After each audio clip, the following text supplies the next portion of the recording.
Yon, good morning boss. Ito yung set natin pang MT450 na crash guard. Ayan, papakita natin yung mga set ng bolts na ito. Ito magkakasama to boss. Itong bracket na to, then itong tube na to. Ang bolts niya is ito. Ito M5. Then dito naman stock na bolts ang gamit natin dyan. Then dito naman tayo sa lower bracket. Ayan, so makikita nyo boss. Ito ang set niya ng spacer din ng bolts. Ayan. Dito naman, ayan. Ito naman ang spacer natin na gamit. M8x40 naman tong bolts na to. Ngayon, papakita natin boss kung paano ikabit to. Actually, wala kaming unit pero itatapat lang namin para may ano tayo. Then, ito pala boss, kailangan tanggalin nyo muna to. Yung end cap. Dito yan nakakabit boss. Kasi lalagyan natin yan ng bolts eh.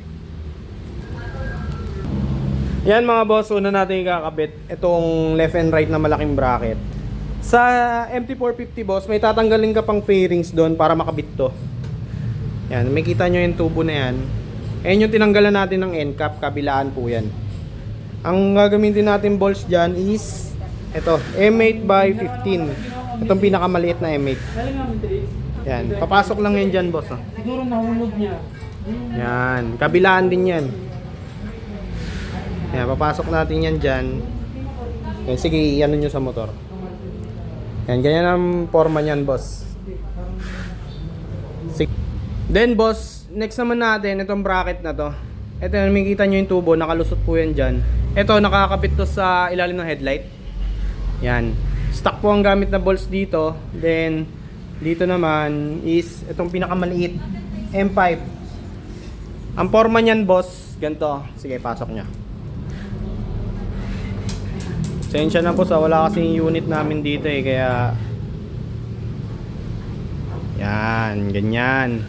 Connector siya. Yan, may kita niya boss. Yan, dito stock na ang bolts na gagamitin.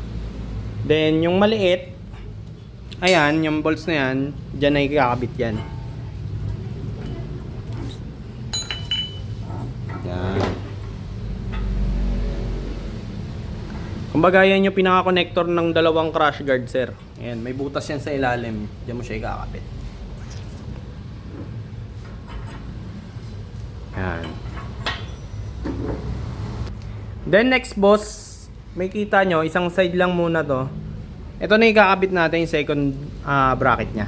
Yung may kita nyo boss, yan yan oh. Yan. Ang bolts natin na gagamitin dyan, itong M8x40, pinakamahaba. Yan, ganyan na yan boss. Kaya gagamitan mo ba ng ano yan? Ayan. Washer. Ayan, yung washer boss, dyan nyo ilalagay. Dito na yung tawag dito, yung fairings mo. Then lalagay mo yung spacer. Yan, ganyan ang forma niyan boss. Okay, tingnan ako. Yan. Ganyan boss. Ayan yan ah. Yan, isang side lang muna. Next. Then dito naman sa baba boss, dito. Yan, gagamitin natin dyan M8 by ano ba to? 15 yata to, 20. 25. Then dalawang spacer. Bushing pala. Ayan, ganyan forma niyan boss. Yan, dalawa. Yan, yun na isasalpak mo sa motor mismo. Ayan na yan boss. Yan, complete na pag dito na bolts. Then gaya nga nung sinabi ko nung una, itong maliit, itong pinakamaliit na M8, dito yan. Pag nakabit nyo na po yan, pwede nyo na ilagay yung end cap ulit. Yan, dyan yan, pupukpukin lang yan sir. Yan lang sir. Sige.